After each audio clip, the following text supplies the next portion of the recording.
Nuestro Señor Jesucristo vino a nuestro mundo, se encarnó en el seno de la Virgen María, nació hombre y entre las diversas cosas que hizo Él, además de enseñarnos su doctrina, además de redimirnos del pecado y de la muerte eterna, además de resucitar para vencer a la muerte, el Señor, entre muchas otras cosas más, vino a enfrentar personalmente al demonio y a ponerle un límite al mal. En efecto, Dios le ha puesto un límite al mal en Cristo Jesús. Y hoy, en este programa, tendré pues el gusto de presentarle a usted diversos momentos en la vida de Jesús en los que él personalmente enfrentó al demonio y también diversos momentos en los que liberó a personas de opresiones diabólicas, de posesiones satánicas, dicho en una palabra, exorcismos, los exorcismos que Jesús practicó él personalmente para expulsar al demonio del ser humano. Les saludo con afecto, agradezco el favor de su atención, gracias por estar con nosotros, espero que este programa sea de su agrado. Lo vamos a hacer muy serio, por supuesto, porque yo sé que cuando uno dice exorcismo, pues hay así cierta como curiosidad. Mi sustento será las Sagradas Escrituras, así, tal cual. Así que comencemos. Sea usted bienvenido nuevamente. Podemos decir, a partir de las Escrituras, que el primer encuentro que tuvo Jesús con el demonio fue cuando él, después de su bautismo, se retiró al desierto, en donde permaneció 40 días, y allí fue tentado por Satanás. El evangelista San Lucas nos refiere concretamente 3 tentaciones, pero fueron muchas más. También Lucas dice que después de tentarlo en esas 3 ocasiones, el demonio se retiró para después volver a tentarlo. Según Lucas nos dice, en la primera ocasión, si eres tú el Hijo de Dios, convierte estas piedras en panes. O sea, si eres tú, ¿no? Como poniéndole en duda, como también como para hacer que Jesús lo dudara y además para que Jesús lo obedeciera y se sometiera a lo que el demonio le estaba diciendo. El Señor no respondió, por supuesto. Bueno, respondió con la Escritura, no solo de pan vive el hombre, sino de toda palabra que viene de boca de Dios. Segundo, póstrate ante mí y te daré el poder sobre el mundo. 1, el demonio no tiene poder sobre el mundo. 2, no es nadie para darle ese poder a Cristo. Así que también el Señor lo volvió a batear. Tercero, lo subió al pináculo del templo y dijo, arrójate, porque si de verdad, en verdad eres tú el Hijo de Dios, pues ángeles vendrán para evitar que te hagas daño.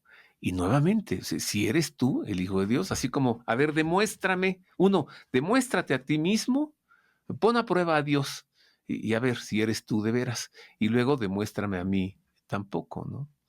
Pues la respuesta del Señor, otra vez, Sagradas Escrituras, no tentarás al Señor tu Dios.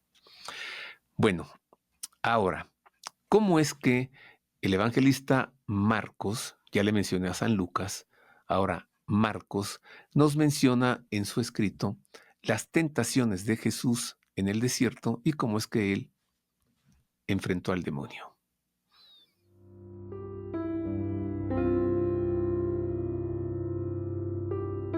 Después de que Jesús fue bautizado por Juan Bautista en el Jordán, el Evangelio informa que el Espíritu lo empuja al desierto y permaneció en el desierto 40 días siendo tentado por Satanás.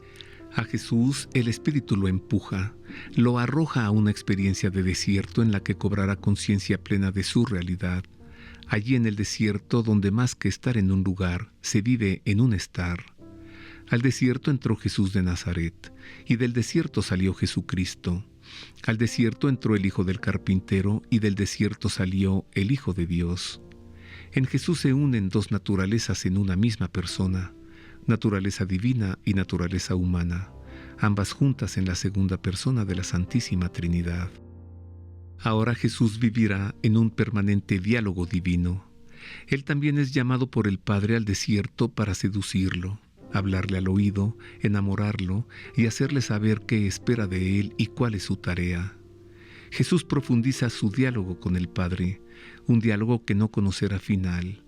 Así lo expresa el Padre Salvador Carrillo Alday en su guía para el estudio de los Evangelios. Después de su bautismo en el Jordán y al volver a Galilea, hay en la vida de Jesús un viraje y un cambio de derrotero. No volverá a Nazaret para ocuparse nuevamente de los trabajos de costumbre, sino que cerrará su taller, dejará su casa, saldrá de su pueblo y renunciará a la vida modesta pero tranquila en su pequeña aldea. Conducido por el Espíritu, emprenderá un género de vida diferente, se entregará por completo a su nuevo ministerio y hará una opción radical de pobreza y de renunciamiento en abandono total a la providencia de Dios. El Señor, que no prescindió del bautismo de Juan, tampoco evitó el desierto. No hay razones para no atravesar por los desiertos del Espíritu, ya sea una, ya sean varias las ocasiones. El Papa Benedicto XVI, en uno de sus primeros discursos como pontífice, afirmó: «No tengan miedo de entregar su vida a Cristo. Él no les quitará nada y les dará todo». Así, aunque el desierto pueda parecer motivo de temor, no lo es, pues de la experiencia del desierto siempre se sale consolado, instruido, fortalecido, aunque para marchar al desierto sea preciso dejar atrás algunas cosas. Cuando Jesús callaba, sus silencios eran desiertos, y cuando hablaba, sus palabras eran jardines de flores. Él vino a descubrir para nosotros nuestras ocultas palabras y nos enseñó a hablar en lenguas nuevas para entonar canciones de amor a Dios, y todas las estaciones de todos los años no alcanzarán a borrar las palabras que de Él tenemos. Son palabras que escucharemos en sus desiertos. El desierto se tradujo para Jesús en el trance de tener que dejar tras de sí su casa y con ella a María, su Virgen Madre. No debió ser fácil dejarla siendo viuda y sin otros hijos, abandonar también el taller de José y el trabajo de carpintero. No debió ser fácil, pero María ayudó al corazón de su hijo animándolo a seguir la ruta trazada por el Padre, a continuar hacia el horizonte de la salvación, a dejarla a ella para ir a buscar a sus otros hijos, a ti y a mí. Es profuso el amor de María por nosotros, es enorme el amor que Jesús nos tiene. Y permaneció toda su vida en el desierto, pues 40 es el número teológico que simboliza toda una generación o toda una vida. Así, los 40 días de Jesús en el desierto no se refieren tanto a un tiempo de unas 5 semanas, sino a su vida siempre en ocasión de desierto y con tentaciones sembradas por el demonio. En efecto, Jesús, que nunca tuvo pecado, sí conoció las tentaciones, pero como enseña San Gregorio Magno en una de sus homilías, Dios, hecho carne en el seno de la Virgen, que había venido sin pecado al mundo, no soportaba nada que fuera contrario a él mismo. Por tanto, pudo ser tentado por su gestión, mas la delectación del pecado no rozó siquiera su alma. Así, toda aquella tentación diabólica fue exterior, no permaneció dentro. ¿Y qué hay de nosotros mismos? No podemos temer al desierto, aunque implique un giro en nuestras vidas, pues allí encontramos el plan de una vida mejor, escuchando la voz de Dios. Allí, el inicio de la gran aventura de vivir como Dios quiere, descubriendo su voluntad para cada uno. Allí, el pretexto de la existencia, la causa de nuestro vivir. De allí parte el inicio del descubrimiento de nuestra propia historia.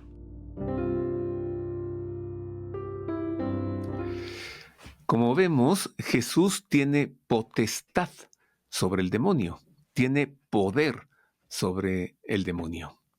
Y este poder se lo dio también a los suyos, a sus discípulos, a sus apóstoles. El evangelista Marcos nos dice que el Señor creó un grupo de, entre los discípulos, los muchos que le seguían, creó a un grupo de 12, y nos dice Marcos, para que estuvieran con él y para enviarlos a predicar. Y nos dice Marcos, y les dio poder sobre los espíritus inmundos. En el caso del evangelista Lucas, nos dice que también en otra ocasión el Señor envió al grupo de 72 discípulos a predicar y otra vez dándoles poder sobre los espíritus inmundos. Como lo dice la Sagrada Escritura a partir del evangelista Marcos, de esta manera, atención, este poder también se lo dio a sus sacerdotes, a todos, y a los obispos, por supuesto, y al Papa, claro que sí. Hay que tener fe, hay que creer en esto. Realmente la Iglesia es poseedora de ese poder que Cristo le confirió a través de los suyos, el poder sobre los demonios.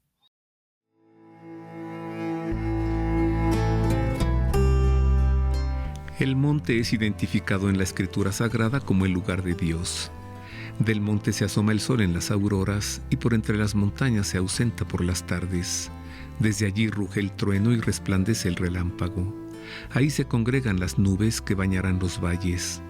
Dios le habló a Abraham en la montaña y en el monte entregó a Moisés las tablas de la ley. En uno de sus felices días, Jesús subió al monte para emprender una acción de Dios que sus discípulos, conocedores de la tradición escriturística, comprendieron con tal alegría que acudieron de inmediato. Subió al monte y llamó a los que él quiso, y vinieron donde él. Creó 12 para que estuvieran con él y para enviarlos a predicar, con poder de expulsar los demonios. Entre los años 1004 a 965 a.C., el rey David había reunido a las 12 tribus de Israel e hizo de Jerusalén la ciudad sede de su monarquía. Luego Jesús eligió a 12 discípulos de entre los muchos que le seguían para fundar y establecer el nuevo pueblo de Dios, la humanidad en su conjunto. En la Biblia, el número 12 aparece siempre en relación con las 12 tribus de Israel, por tener su origen tradicional en los 12 hijos de Jacob. El llamado de Jesús se sale del tiempo y llega hasta nuestros días porque su llamado es también para nosotros. El Evangelio indica que ellos vinieron donde Él, a diferencia de algunos de nuestros contemporáneos, a quienes tanto parece costarles venir donde Jesús. Su llamado implica, pues, una respuesta decidida de nuestra parte. Más que instituir, creó a 12, porque en ellos ha creado al nuevo pueblo de Dios, pues si en Jesús se da una recreación del hombre, en Él también se da una recreación de la humanidad. Creó al grupo de los 12 con un doble propósito, para estar con Él y para enviarlos a predicar, y para ello les confirió el poder de expulsar demonios. Lo que el Señor quiere de nosotros es que estemos con Él. Esto es lo que sucede en el amor, pues los que se aman quieren estar el uno con el otro. Estar con Jesús nos permite conocerlo y saber de Él se traduce en el deseo de darlo a conocer. Cristo nos ha dado el poder de expulsar el mal. Cuán necesario es que los creyentes creamos en esto. Se trata de un poder que nos permite arrojar el mal de nuestra persona y de nuestro entorno, pero no lo ejercemos porque lamentablemente no creemos en este poder que nos entregó. Expulsar el mal es apartar demonios. Primero a los que nos atacan, luego a los que atacan a los demás.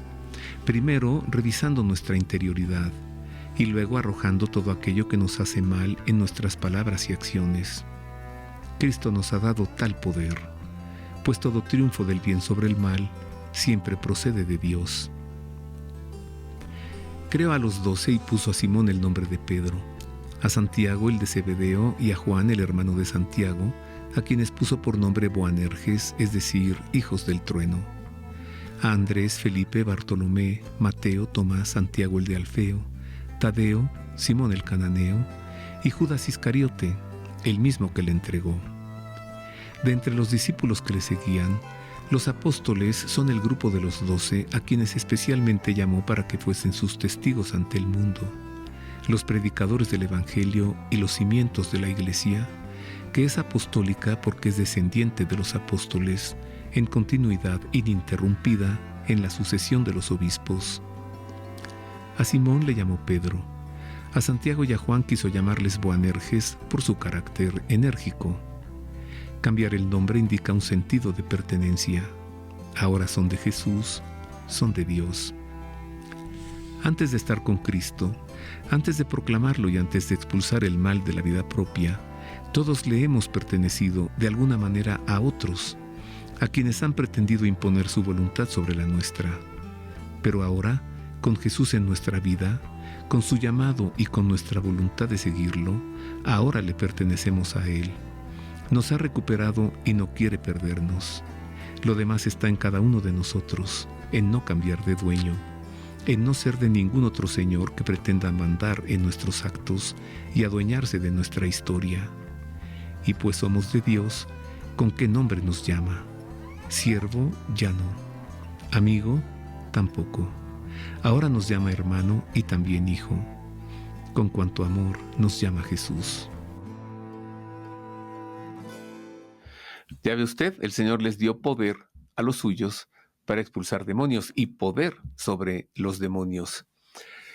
Nos relata el evangelista Marcos que Jesús llegó a una ciudad llamada Cafarnaúm, entró a una sinagoga, comenzó a predicar, tomó los rollos de las escrituras del armario, los leyó, proclamó la palabra de Dios y comenzó a predicar, a enseñar. Y que en eso, uno de los presentes que estaba endemoniado, pues le gritó porque estaba endemoniado. Más bien quien gritó fue el demonio a través de su víctima, de su poseso. Y que pues con furia le preguntó: ¿qué tenemos nosotros contigo, Jesús de Nazaret? Ya sabemos quién eres tú. ¿Así? Vamos a verlo. Esto ocurrió en Cafarnaúm, como le dije. Vamos a ver.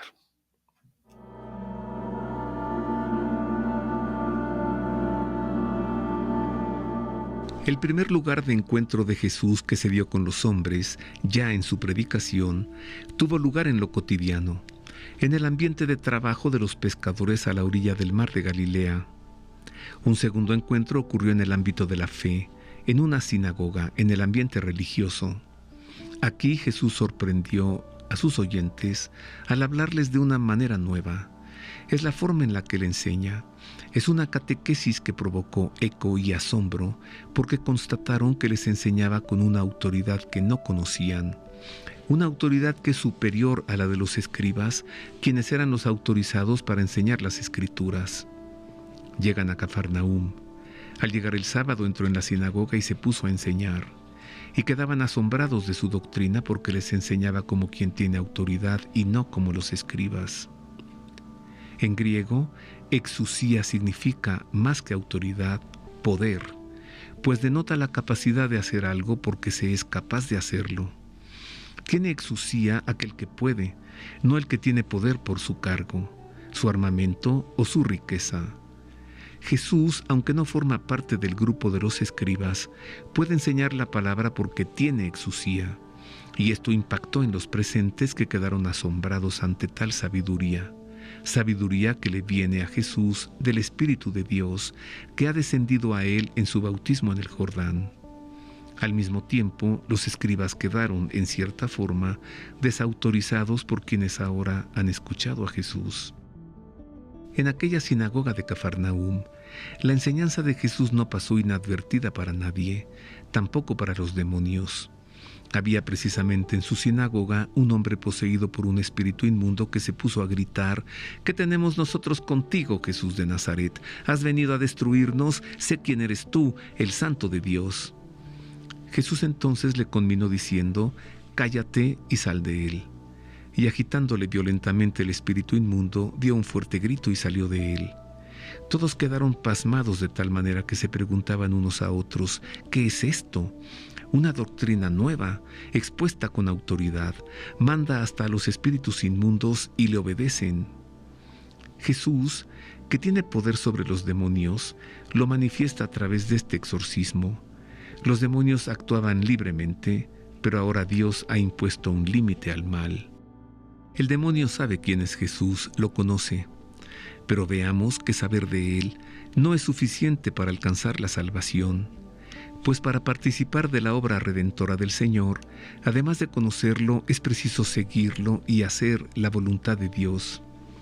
El demonio es una criatura externa, ajena a nosotros, que presenta tentaciones para sacarnos del camino y hacernos pecar a fin de separarnos de Dios.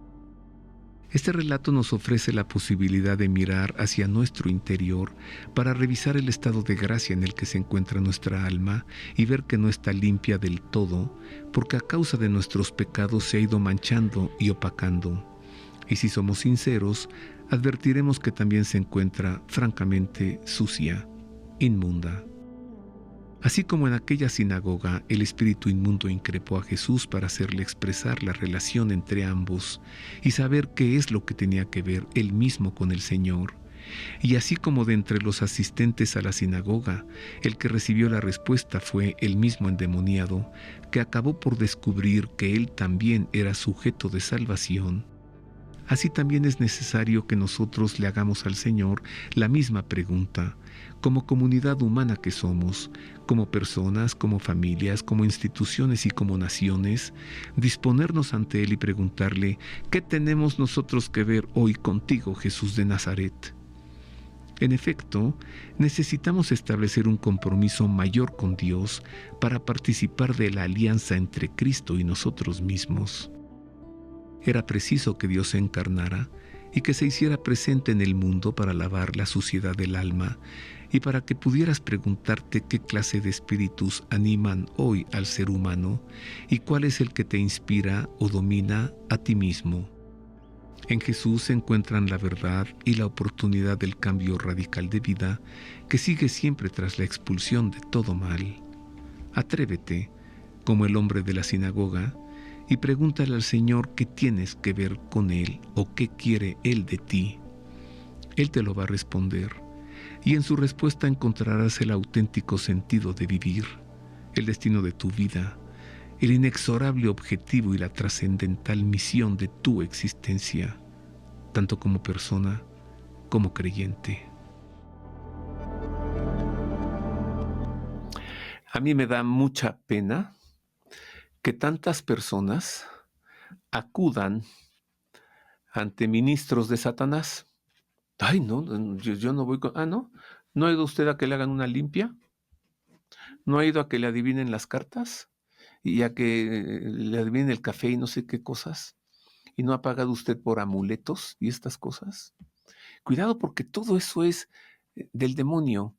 Y es que hay gente, por eso dije que me da mucha pena, que cree que el demonio les va a hacer un bien, que el demonio no le hace un bien a nadie.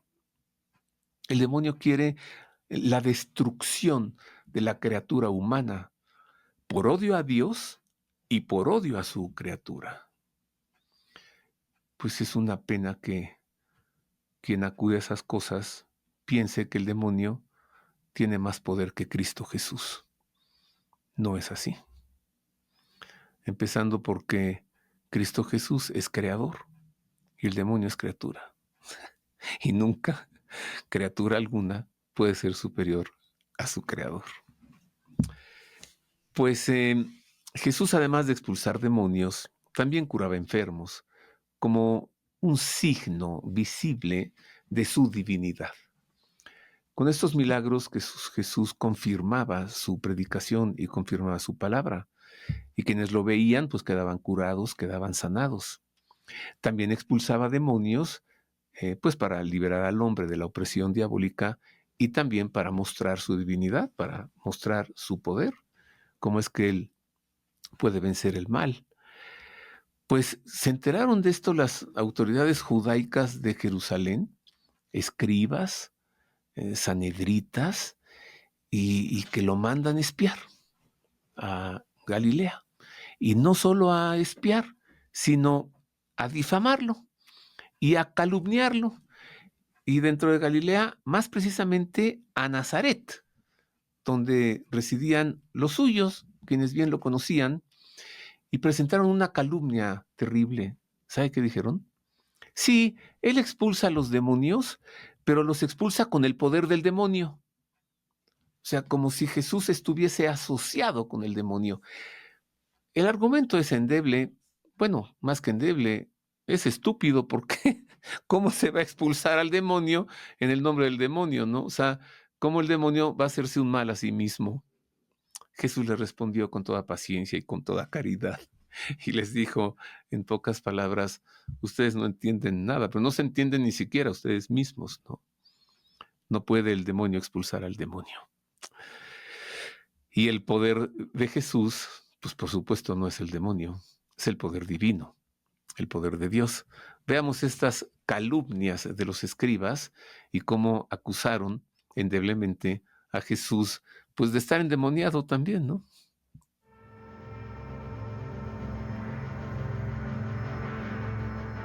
Luego de recorrer varias aldeas de Galilea, el Señor regresó a Nazaret en compañía de los apóstoles. Mientras tanto, los poderosos de Jerusalén, que se habían enterado de sus milagros y del poder que él ejercía para conjurar demonios, echaron mano de unos emisarios. Los escribas que habían bajado de Jerusalén decían: está poseído por Beelzebul, y por el príncipe de los demonios expulsa a los demonios. ¿Qué buscaban en la pequeña aldea de Nazaret aquellas altas autoridades del centro del poder de Jerusalén? Su interés estaba en acechar a Jesús para difamarlo allí entre los suyos, a fin de destruir su prestigio. Ellos, que eran reconocidos por conocer la Escritura y enseñar la verdad, se valieron de su autoridad para afirmar que Jesús estaba poseído por el demonio, y que sus milagros y curaciones no eran fruto del amor de Dios, sino que emanaban de un poder diabólico. Dieron un falso testimonio, pero en su calumnia cometieron también una blasfemia, pues mintieron afirmando que, como explica Javier Picasa en su libro Vida y Pascua de Jesús, él buscaba fines radicalmente perversos.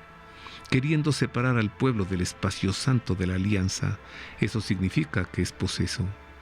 No un poseso normal que simplemente sufre bajo el yugo de una potencia negativa. Es un poseso religiosamente peligroso. Está bajo el servicio de Satán o Beelzebul, príncipe de los demonios.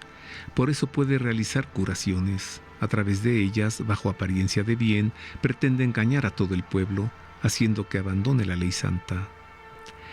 Estas acusaciones infames, lanzadas como dardos envenenados contra Jesús, le dieron forma a una calumnia bien planeada para provocar que ya nadie creyese en él, pero su argumento era endeble, y Jesús, que no entró en su controversia, les respondió con un razonamiento irrefutable. Él, llamándolos junto a sí, les decía en parábolas: ¿cómo puede Satanás expulsar a Satanás? Si un reino está dividido contra sí mismo, ese reino no puede subsistir.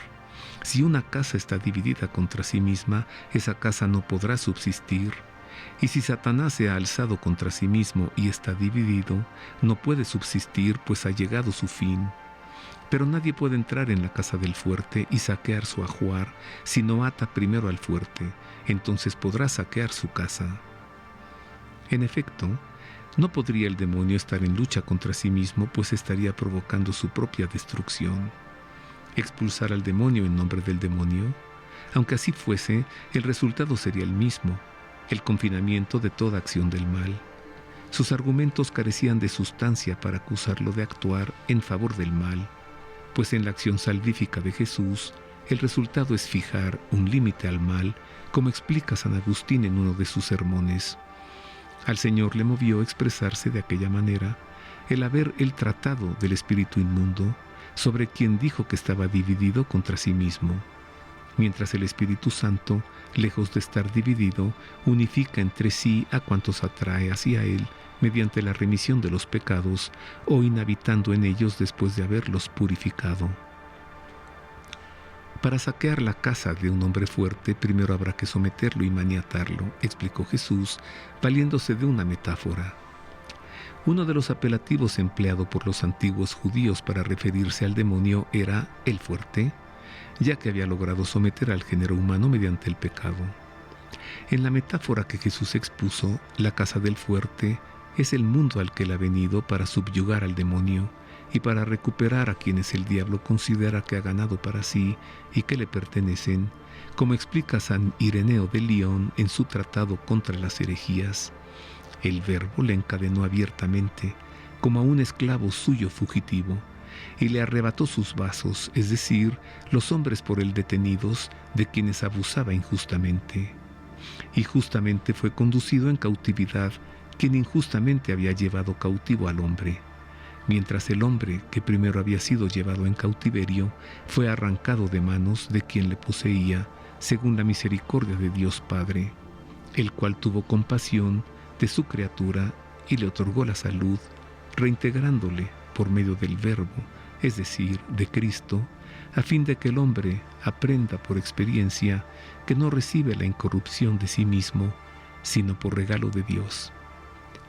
Que nadie piense que adhiriéndose al poder maligno obtiene un bien, pues ya enseñaba el santo cura de Ars, San Juan María Vianney, que el demonio es un gran perro encadenado que acosa, pero que solamente muerde a quienes se le acercan demasiado.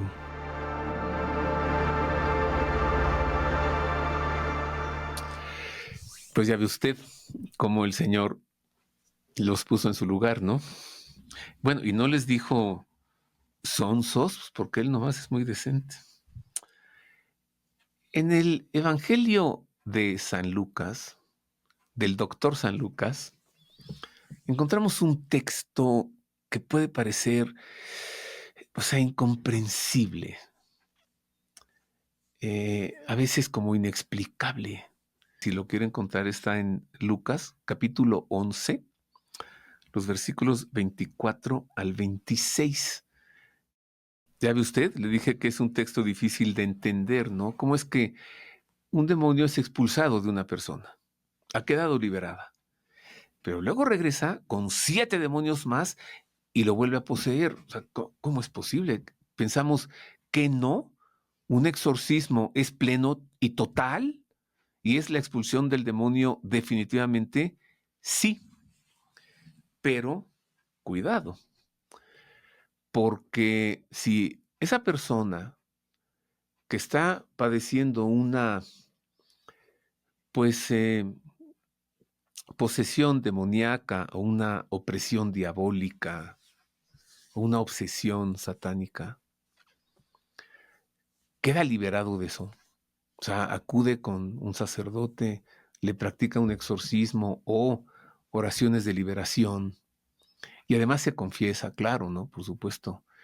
Y entonces en su confesión, pues él declara, pues sí, lo que pasa es que yo andaba pues con estas cosas de brujos y con esta tontería de la Santa Muerte y pues además me hice masón y voy a la logia, ¿no? Y entonces pues sí, pues eso he hecho yo, ni modo. Y se arrepiente y está realmente arrepentido y como las características de una buena confesión son arrepentimiento, dolor de corazón, propósito de enmienda, firmeza de no volver a pecar y decirle los pecados al confesor. Y vamos a pensar que esta persona sí tiene arrepentimiento, dolor de corazón, propósito de enmienda, firmeza de no volver a hacer lo que hacía y no vuelve a acudir jamás con brujos ni adivinos ni con su logia masónica y realmente se endereza y queda liberado del demonio y ahora acude a la Santa Misa todos los domingos y recibe los sacramentos y es un hombre de oración y bueno, es un cristiano impecable. Así, impecable. O sea, así, ya no peca. Pero de pronto vuelve a eso. Va otra vez con adivinos o con brujos, vuelve otra vez ahí con sus amiguitos de la logia masónica y cae de nuevo. Ah, él solito se hace vulnerable, porque aquel demonio que había salido de él, furioso, porque esa alma ya no iba a ser suya, sino que había sido recuperada por Cristo, ha vuelto a pecar y ha vuelto a buscar alianzas con el demonio en sus acciones. Así que el demonio dice, este no se me va. Y regresa con otros demonios más y es una posesión múltiple para que esa alma se condene. Le pongo un ejemplo feicito, ¿ok? Pero digo, tal vez usted ha de pensar, no, yo nunca he hecho eso. Bueno, ahí le voy. Vamos a suponer que hay un matrimonio, el esposo y la esposa. Y en eso ella es infiel y engaña a su esposo y comete adulterio. Y pues sigue en esa cosa, ¿no? Así. Pero en eso, pues, hay un arrepentimiento, ella se convierte. Bueno, el esposo ya se había enterado, por supuesto, ya no están juntos, ¿no? Se arrepiente, se confiesa, propósito de enmienda, dolor de corazón, firmeza de no volver a pecar, recibe la absolución a su pecado y luego busca a su esposo y le pide perdón y le promete que jamás hará eso. Y el esposo, que es un buen hombre, la perdona y vuelven otra vez a estar juntos en su matrimonio. Y todo va muy bien. Y en eso, ella vuelve a lo mismo. Otra vez la infidelidad, otra vez el adulterio. ¿Qué va a hacer el esposo? Pues ya, sacarla de su vida para siempre. ¿Y qué? Viéndolo así, ¿no habría sido mejor en tal caso que no regresara ella? ¿Que se quedara así ya como estaba? Pensemos esto con Dios.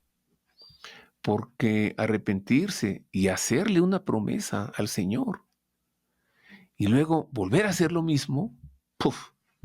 ¿No habría sido mejor no hacerle esa promesa? O sea, véalo, le puse el ejemplo de los esposos para que vea, lo trate usted de ver desde la perspectiva de Dios. Te perdoné, te rescaté y has vuelto otra vez a vivir situaciones diabólicas. Qué lamentable. Avanzamos. ¿Me cree usted si le digo que Jesús exorcizó un lago? Un lago al que se le llamaba mar. Todavía hasta hoy se le llama mar, el mar de Galilea. Jesús exorcizó ese lago. ¿Y por qué hizo eso? Porque en las Sagradas Escrituras las aguas simbolizan las fuerzas del mal. Y entonces Jesús hizo eso para demostrar su poder, su potestad sobre las fuerzas del mal. Y no solo liberar a una persona de una opresión demoníaca, sino liberar a una región. O sea, Jesús también puede expulsar demonios de los lugares, de las casas, de las colonias, de los países, hombre. ¿No me cree? Pues entonces por eso estamos como estamos. Porque si no creemos que Cristo tiene este poder, pues entonces no se puede. Por eso México está infestado de demonios hoy. Por eso. Vamos a ver el texto, ¿no? La tempestad calmada. ¿Cómo es que Jesús exorcizó el lago de Genezaret o mar de Galilea?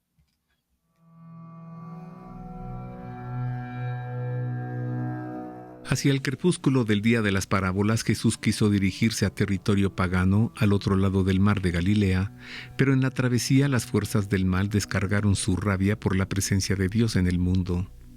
Le acompañaban pescadores que bien conocían las vicisitudes que el mar encierra en esas tormentas que embravecen las aguas con una fuerza tal que hunde embarcaciones. Su temor no era infundado. Calcularon ese poder y vieron que podrían morir. Este día, al atardecer, les dice: pasemos a la otra orilla. Despiden a la gente y lo llevan en la barca como estaba, e iban otras barcas con él. En esto se levantó una fuerte borrasca, y las olas irrumpían en la barca, de suerte que ya se anegaba la barca. Él estaba en popa, durmiendo sobre un cabezal. Le despiertan y le dicen: Maestro, ¿no te importa que perezcamos? Él, habiéndose despertado, increpó al viento y dijo al mar: Calla, enmudece. El viento se calmó y sobrevino una gran bonanza, y les dijo: ¿por qué están con tanto miedo? ¿Cómo no tienen fe? Ellos se llenaron de gran temor y se decían unos a otros: pues ¿quién es este que hasta el viento y el mar le obedecen? Se entregaron a capear el temporal. Recorrían la barca de banda a banda. Angustiados se aferraban a cualquier madero para no ser expelidos, aunque se empeñaban en achicar para sacar por la borda el agua que sobre ellos se abatía en el cielo y desde el mar les inundaba la embarcación. La marea, iracunda, les arrancó los remos. El embate lateral del viento les impedía enderezar la barca y en su furia ese vendaval prometía volcarla cual cáscara de nuez. Perdieron el control de las velas, la línea de flotación quedó sobrepasada, el hundimiento era inminente. A la persecución de los fariseos, herodianos y escribas se sumó esa embestida de la naturaleza, y los apóstoles solo vieron el peligro de extrañas fuerzas que amenazaban sus vidas. La lucha entre el bien y el mal, los tiempos de persecución, relámpagos de odio, rayos con estruendos como rugidos del demonio que se lanza con odio a desgarrar todo lo bueno. Pero Jesús dormía, ¿o eso pensaron los suyos? ¿Podría acaso dormir entre tanto alboroto, recostado sobre la áspera cuerda del ancla? Los apóstoles, temerosos, le cuestionaron acerca de su pasividad, pero él les respondió a su vez con dos preguntas que sondeó sus temores. ¿Por qué tienen miedo? ¿Por qué no tienen fe? Y en estas palabras les hizo saber que el miedo y la fe son como la luz y la oscuridad que no pueden estar juntas, pues al hacerse la luz, la oscuridad desaparece porque el oscuro es vencido. Esto lo sabe el mal y por ello se vale del miedo como una excéntrica arma para someter al hombre. El Señor es dueño de sí mismo, así como lo es del viento y del mar. Como creador de la naturaleza, su obra le es dócil a sus palabras, y bastó con que Él pronunciara dos de ellas: calla, enmudece, y enseguida sobrevino una gran bonanza. Bonanza, una palabra que encierra en sí misma eso que tanto buscamos los hombres todos los días de la vida. Sí, evitamos las tribulaciones tratando de conservar la tranquilidad, y buscamos la felicidad sin percatarnos de que la felicidad es la paz, y anhelamos la paz en el entorno olvidando que la paz la da el Señor. Les dejo la paz, mi paz les doy. No se las doy como la da el mundo. No se turbe su corazón ni se acobarde. En la barca ya luego todo era sosiego. Suspiros aislados hacían sonoro el silencio de la paz. Y ellos, asombrados ante el prodigio y ante la personalidad de Jesús, advirtieron que apenas comenzaban a conocerle. «Pues, ¿quién es este?». Y les respondió el Salmo 107. Y hacia Yahvé gritaron en su apuro, y él los sacó de sus angustias. A silencio redujo la borrasca y las olas callaron. Se alegraron de verlas amansarse, y él los llevó hasta el puerto deseado. Esa tarde conocieron que el Señor que increpó al mar no era una criatura, sino su creador. Navegamos entre contingencias. Las dichas pasan rápido, aunque las penas parecen instalarse como una tormenta que se abate sobre nuestra vida. Pero Dios, que no envía las desgracias, no está en la enfermedad, sino en el enfermo. No está en el accidente, sino con el accidentado. El Señor está en aquello que contribuye al bien de todos nosotros. Cuando terminó Jesús de navegar por ese mar de Galilea, llegó al otro lado, a la orilla. Los demonios parece ser que no querían que llegara allá, porque es territorio pagano, territorio no judío, que Jesús no llevara el bien más allá, y por eso pues trataron de hundir la barca en la que él iba, ¿no? Pues nada más llegar a la otra orilla y nada más desembarcar, viene corriendo un hombre ante él, un hombre que padecía una posesión diabólica y se postró ante Jesús, buscando su ayuda. Jesús se percató inmediatamente de la presencia diabólica en él y le ordenó al demonio que lo dejara, que saliera. Pero el demonio le respondió con un odio. Esto ocurrió, nos dice San Marcos, en la ciudad de Gerasa, pues se le conoce como el endemoniado de Gerasa. Así fue, mire.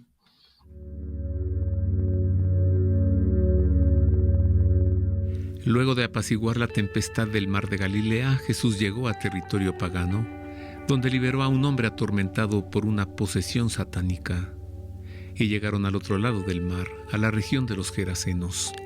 Apenas saltó de la barca, vino a su encuentro de entre los sepulcros un hombre con espíritu inmundo que moraba en los sepulcros y a quien nadie podía ya tenerlo atado, ni siquiera con cadenas, pues muchas veces le habían atado con grillos y cadenas, pero él había roto las cadenas y destrozado los grillos y nadie podía dominarlo.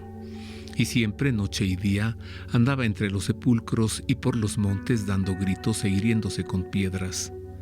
Al ver de lejos a Jesús, corrió y se postró ante él y gritó con fuerte voz: «¿Qué tengo yo contigo, Jesús, Hijo de Dios Altísimo? Te conjuro por Dios que no me atormentes». Es que él le había dicho: «Espíritu inmundo, sal de este hombre». Y le preguntó: «¿Cuál es tu nombre?». Le contesta: «Mi nombre es Legión, porque somos muchos». Doblegado por el demonio, ese hombre no estaba mal, él ya era el mal, y arrastrándose entre sombras andaba unas veces en la oscuridad, otras en la luz, a veces entre el mal, a veces entre el bien, siendo intérprete del misterio de iniquidad.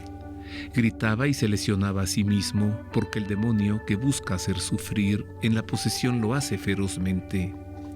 Jesús ordenó a los demonios agarrados a un cuerpo que salieran de él, pero el diablo, rebelde y rabioso, vociferando por boca de su víctima, increpó a Jesús, y con tal de engañar, se atrevió a conjurarlo en nombre de Dios. No son dos fuerzas iguales las que luchan, pues Dios es el creador, el demonio es criatura, y Dios tiene la última palabra.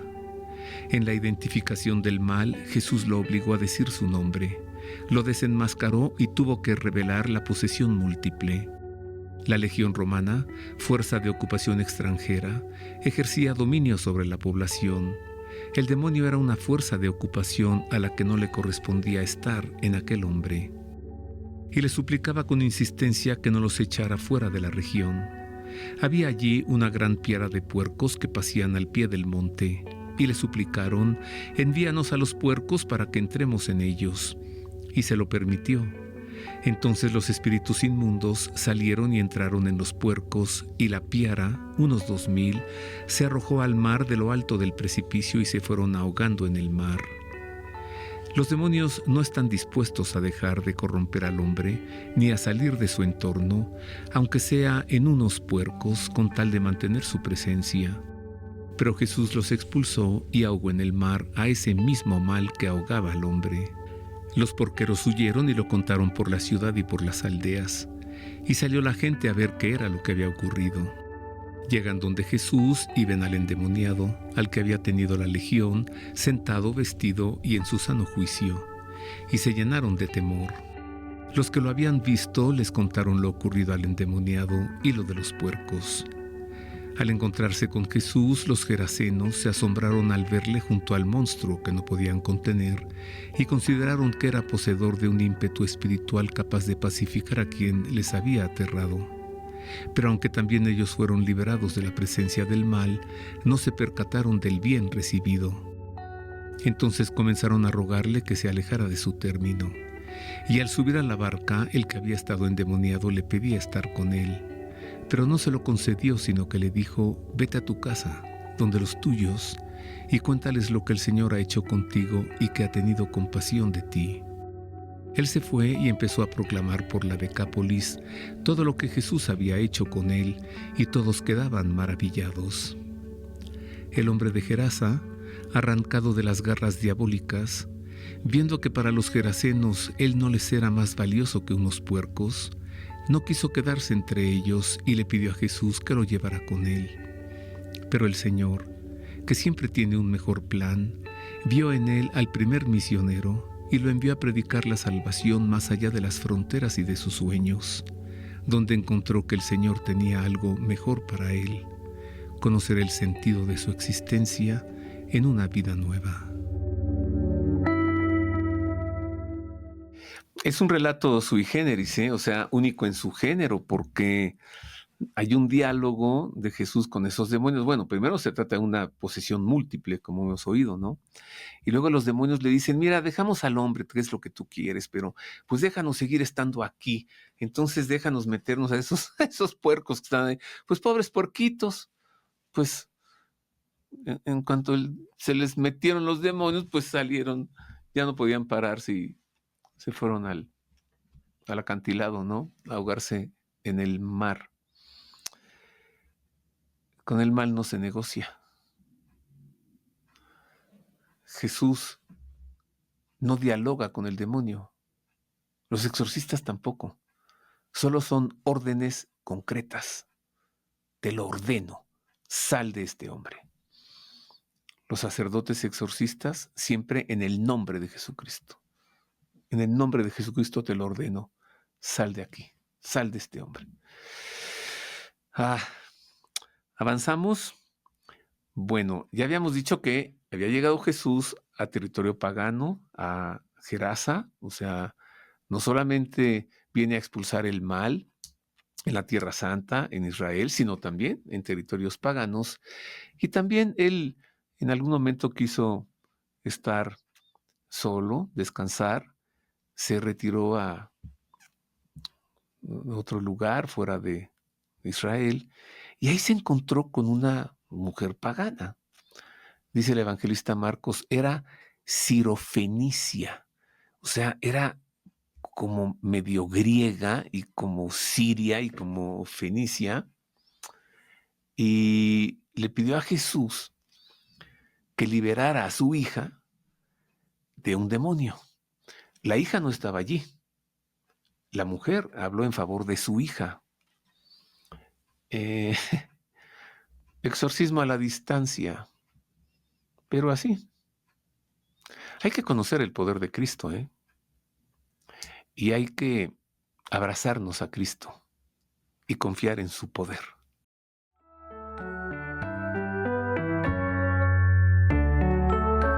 Habían sido ya muchas las censuras a Jesús. Los escribas lo calumniaron y acusaron. Los fariseos lo censuraban y lo enfrentaban. Los discípulos no lo comprendían, pero le exigían. Jesús necesitaba darse un retiro. La voz del desierto lo llamaba, la soledad y el silencio le eran precisos. Y partiendo de allí se fue a la región de Tiro, y entrando en una casa quería que nadie lo supiera. Pero no logró pasar inadvertido, sino que enseguida, habiendo oído hablar de él, una mujer, cuya hija estaba poseída de un espíritu inmundo, vino y se postró a sus pies. Esta mujer era pagana, sirofenicia de nacimiento, y le rogaba que expulsara de su hija al demonio. Él le decía, espera que primero se sacien los hijos, pues no está bien tomar el pan de los hijos y echárselo a los perritos. Pero ella le respondió, sí, Señor, que también los perritos comen bajo la mesa migajas de los niños. Tiro, capital del territorio de Fenicia junto con Sidón, regiones paganas, sería un buen espacio para estar apacible. Pero una mujer lo descubrió reconociendo en él a aquel hombre que sería una luz grande que brillaría sobre los que vivían en tierra de sombras, haciéndoles grande su alegría.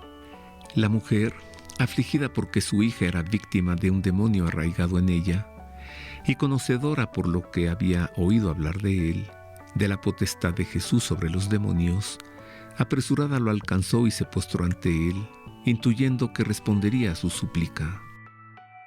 El evangelista subraya el origen no judío de esta mujer griega, descendiente de sirios y fenicios. Su origen pagano no fue impedimento para que ella dialogara con Jesús, pues la escuchó suplicar por el bien de su hija, al tiempo que expresaba calladamente en su angustia que las fuerzas del mal también actuaban entre los paganos.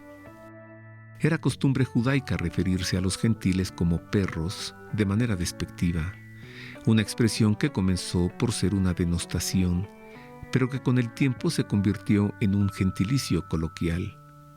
Los judíos, que se consideraban hijos de Dios, nada hacían por incluir a los no judíos en esa filiación divina.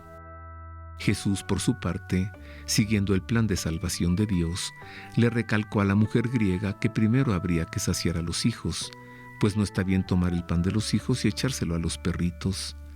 Pues aunque Israel es el destinatario histórico de la acción de Cristo, no lo es en exclusiva.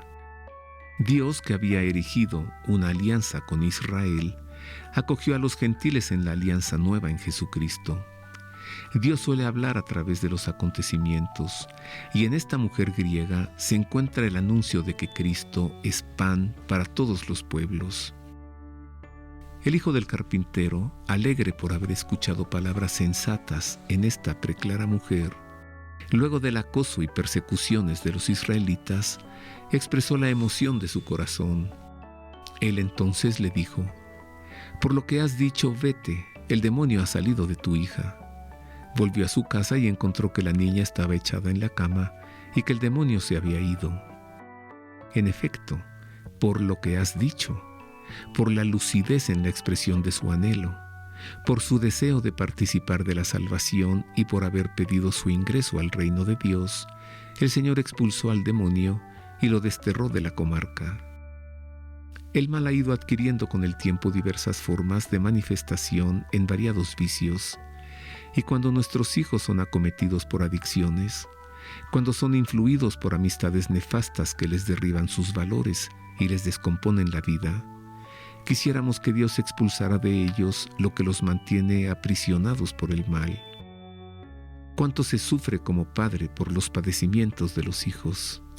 En los propios hijos se comprende la dicha de aquella mujer cuando al volver a su casa encontró a su hija liberada del mal. Vislumbramos igualmente la alegría de Dios al vernos liberados como hijos suyos, tal cual invocamos en la oración del Padre Nuestro: líbranos del mal. Esta mujer sirofenicia es modelo de los paganos que aceptaran el Evangelio después de la muerte y resurrección de Jesús, pues aquella mujer había comprendido que Jesús mismo era el pan que los hijos tiraron con desdén de la mesa del Padre. Comprendió que de ese pan podemos comer todos, pues la dicha para el hombre está en ser solamente el perrito de Dios, el pobrecillo, el más pequeño de sus hijos. A la distancia practicó el exorcismo y le liberó a la hija del demonio que la oprimía, porque le dijo a esta mujer: vete a tu casa, el demonio ha salido de tu hija. Ella llegó a su casa y vio a su hijita, pero perfecto. ¿Qué tal que le pidamos esto al Señor? Hoy, nosotros también. Hablar en favor de otra persona, en favor de un hijo propio, o en favor de un conocido, de un vecino, de gente que vemos que está metidísima en cosas del mal, en delincuencia, en robos, en cosas así, ¿no? En satanismo, y pedirle al Señor por esa persona. Le acabo de enseñar que lo hace. Bueno, San Marcos nos lo acaba de enseñar. Hay un relato muy bello también en el Evangelio, porque habla de un hombre, de un padre, que le lleva a Jesús a su hijo, porque su hijo, pues, está endemoniado. Y entonces sufre el hijo y sufre el papá. Y Jesús, antes de liberar al muchacho de su posesión satánica, libera a su padre de su angustia, de su pesar. Habían sido muchos años de vivir con un hijo así. El dolor de ese hijo era el dolor de ese padre. Eso habla bien del Padre, porque le dijo a Jesús: si algo puedes, haz algo, compadécete de nosotros, haz algo por nosotros. No solo le dijo: haz algo por mi hijo, haz algo por nosotros. El Señor liberó a ese padre de su pesar, de su dolor, de su tristeza, de su angustia. A su hijo lo liberó del demonio y se lo entregó completamente sano y libre del mal. Así lo dice el Evangelio, mire.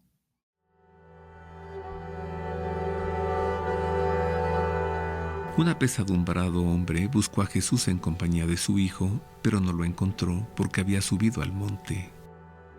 Era uno de tantos padres infelices porque su hijo padece una discapacidad que provoca una infancia confinada en un niño que no sonríe como los otros y que se pregunta por qué él no es como los demás. Ambos necesitaban de la acción de Dios, y el cansado padre, en un asomo de esperanza, acudió a Jesús. Al llegar donde los discípulos, vio a mucha gente que les rodeaba y a unos escribas que discutían con ellos. Toda la gente, al verlo, quedó sorprendida y corrieron a saludarlo. Y él les preguntó: ¿de qué discuten con ellos? Uno de entre la gente le respondió: Maestro, te he traído a mi hijo que tiene un espíritu mudo, y donde quiera que se apodera de él, lo derriba, lo hace echar espumarajos, rechinar de dientes y lo deja rígido. He dicho a tus discípulos que lo expulsaran, pero no han podido. Aquel padre, aunque nunca abandonó a su hijo disminuido, a veces perdía la esperanza cuestionándose por qué Dios le había cargado con tal congoja. Y aunque los demás le reclamaban ser el padre de un poseso, él se decía que aún así él era su hijo y él su padre. Este relato gira en torno a la falta de fe en cada uno de sus protagonistas. No hay fe en los escribas, tampoco en los discípulos. No hay fe en el joven endemoniado y poca queda ya en su padre. ¿Cómo obrar un milagro cuando en nadie hay fe? El propósito de este milagro fue hacer resurgir la fe. Jesús fijó su atención amorosa en el padre desconsolado por tantos años de padecer aquella tribulación. También escuchó que sus discípulos no pudieron hacer nada por ellos. Él les responde: oh generación incrédula, ¿hasta cuándo estaré con ustedes? ¿Hasta cuándo habré de soportarlos? Tráiganmelo. Y se lo trajeron. Apenas el espíritu vio a Jesús, agitó violentamente al muchacho y cayendo en tierra se revolcaba echando espumarajos. Entonces él preguntó a su padre: ¿cuánto tiempo hace que le viene sucediendo esto? Le dijo: desde niño. Y muchas veces le ha arrojado al fuego y al agua para acabar con él. Pero si algo puedes, ayúdanos, compadécete de nosotros. Jesús le dijo: ¿qué es eso de si puedes? Todo es posible para quien cree. Al instante gritó el padre del muchacho: creo, ayuda a mi poca fe.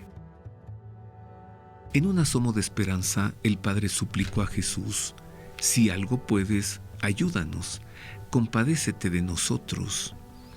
No pidió ayuda solamente para su hijo, sino para ambos. Así es el amor paternal, que se compadece porque el sufrimiento de su hijo no es ajeno al suyo, pues la tristeza de su hijo es su tristeza, y el dolor del hijo es el dolor del padre. En Jesús saltó una emoción instintiva. ¿Qué es eso de si puedes? En un reclamo que luego se convirtió en una caricia hecha palabra. Todo es posible para quien cree, porque creer disipa la bruma del horizonte. El Señor indicó que le acercaran al muchacho y el demonio exhibió su furia. Pero Jesús, en cuidado del Padre, lo hizo identificar lo que necesitaba hasta hacerlo exclamar: creo, ayuda a mi poca fe. Así, en el clamor de aquel padre se descubre la oración ideal. Te pido, Señor, que me aumentes la fe, pues si creo, todo será posible. Viendo Jesús que se agolpaba la gente, increpó al espíritu inmundo diciéndole: espíritu sordo y mudo, yo te lo mando, sal de él y no entres más en él. Y el espíritu salió dando gritos y agitándolo con violencia.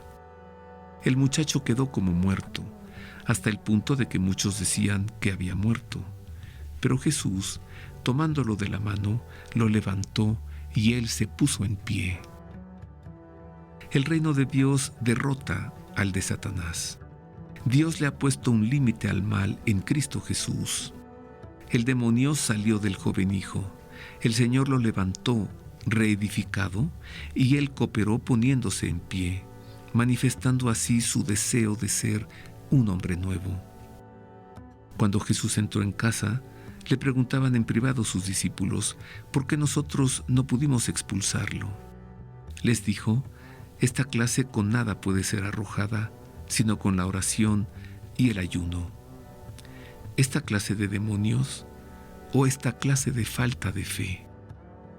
Ambos, pues hay demonios obstinados y hay personas empecinadas en no creer.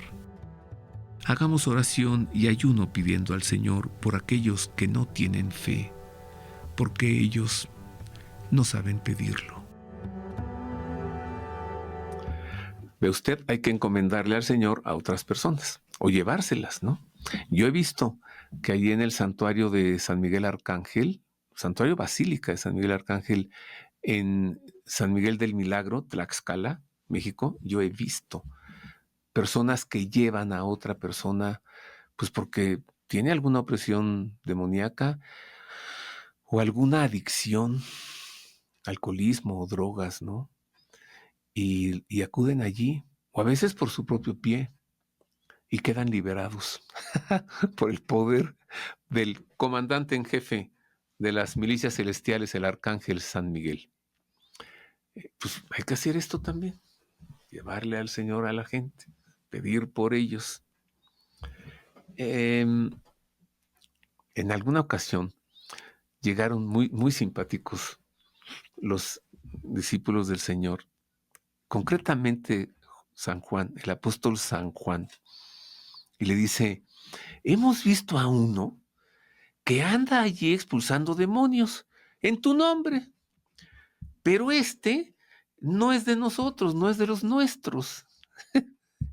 Nosotros tenemos la franquicia, este no.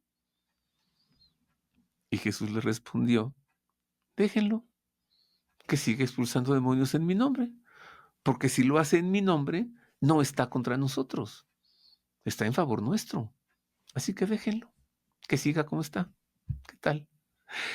Tal vez estaban o celosos, no, puede ser que no, o como, pues, sorprendidos porque ellos sabían que Jesús les había dado a ellos poder para expulsar demonios, ¿no? Y de pronto ven a otro que lo hace también, como diciendo, pues, ¿qué pasó? ¿A este también tú le diste poder de hacerlo o qué? O sea, un exorcista que no es discípulo de Jesús. Vamos a ver el texto. Vamos a verlo.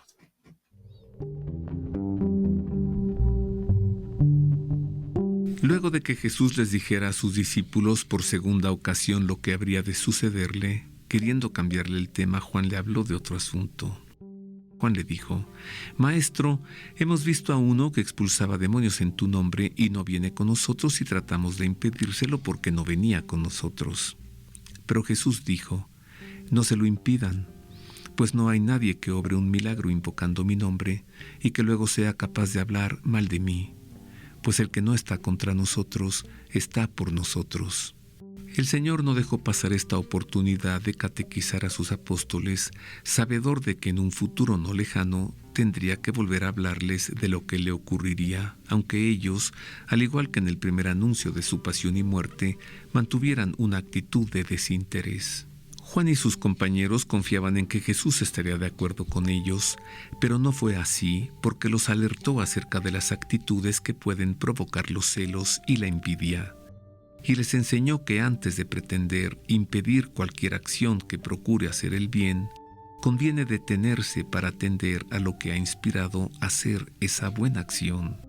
Este texto evangélico ha dado fundamento al diálogo ecuménico y al diálogo interreligioso, el primero entre cristianos, el segundo entre creyentes de otros credos. Dios es uno y no hay otro que no sea Él. Se le conoce con diversos nombres y se le celebra bajo diferentes ritos en los que Él es el mismo y único Dios. En esto se centra el diálogo interreligioso, del que es partícipe la sede apostólica a través de 5 organismos vaticanos: el Dicasterio para las Iglesias Orientales, el Dicasterio para la Promoción de la Unidad de los Cristianos, el Dicasterio para el Diálogo Interreligioso, la Comisión para las Relaciones Religiosas con el Judaísmo y la Comisión para las Relaciones Religiosas con los musulmanes.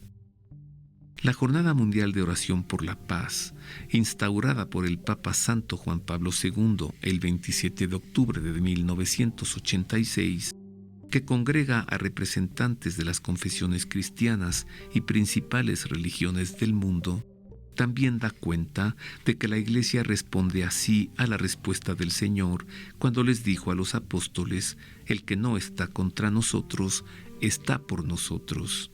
Sin embargo, no son pocos los creyentes que, aun actuando de buena voluntad, no benefician el diálogo ecuménico entre cristianos ni el diálogo con creyentes de otras confesiones, cuando con actitudes fundamentalistas desdeñan con arrogancia al que no viene con nosotros, y luego, en lo que amar a Dios se refiere, tratan de impedírselo, porque no viene con nosotros. La Iglesia ha sido víctima de persecuciones religiosas a lo largo de su historia, y la sangre de los mártires se ha derramado en testimonio de fidelidad a Cristo y al Evangelio. Aunque también hemos sido victimarios en momentos históricos e intolerantes cotidianamente con quienes no profesan la fe de la Iglesia. Esos intransigentes no conocen este texto evangélico e ignoran que la fuerza de la fe no se mide por la exclusión del que es diferente, sino por la generosidad que permite compartir el amor a Dios, aunque con otro nombre. Todas las religiones tienen por fundamento el encuentro con Dios.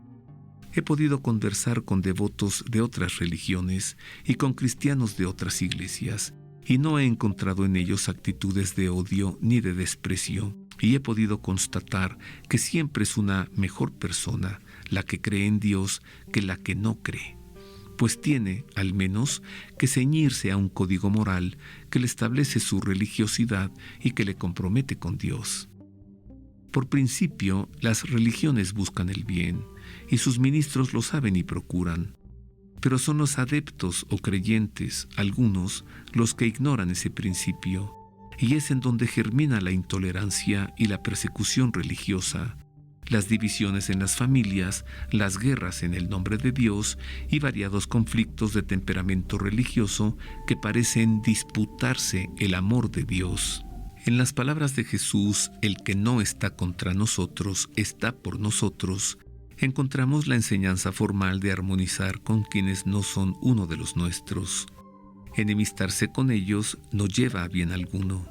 Sin embargo, hay indisposiciones hacia los ajenos, como también hay separaciones que llevan a escisiones incluso dentro de la misma iglesia. Esas discordias no son divinas, son humanas. Compartir la experiencia de Dios, en cambio, nos hace reconocer que Dios es el amor y que esa es nuestra esencia.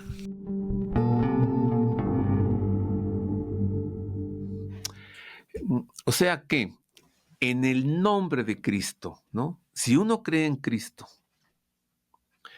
si uno habla, actúa en el nombre de Cristo, el Señor nos acompaña. El Señor está con nosotros. Bueno, pues esto es todo. Ya le presenté los diversos exorcismos de Jesús en las Sagradas Escrituras. Espero que este programa le haya resultado interesante y también de beneficio. Y antes de despedirme de usted, permítame una palabra más. Todo es posible para quien cree. Y si usted cree en el Señor, no hay cosa que Él no pueda hacer en favor suyo. Pero comprométase bien. Y si ha caído usted en alguna de estas prácticas, pues vaya y confiésese y reciba el perdón de sus pecados. Y no vuelva a hacerlo, ya nunca más. ¿O de quién quiere ser usted amigo? ¿Del Señor, que todo lo puede? ¿O del demonio, que tiene un poder muy, muy limitado, acotado? Creamos en Cristo. Y esta lucha entre el bien y el mal no se desarrolla en el cielo, tampoco en el infierno. Se desarrolla en la tierra. Y esta lucha entre el bien y el mal se desarrolla en el interior de cada persona. No permita usted que triunfe el mal. Hágase aliado del bien para que triunfe el bien en el mundo y también en su interior. Y acójase a Cristo Jesús, porque hemos visto la potestad y el poder que Él tiene contra todo mal. Y termino recordando a San Pablo, el apóstol.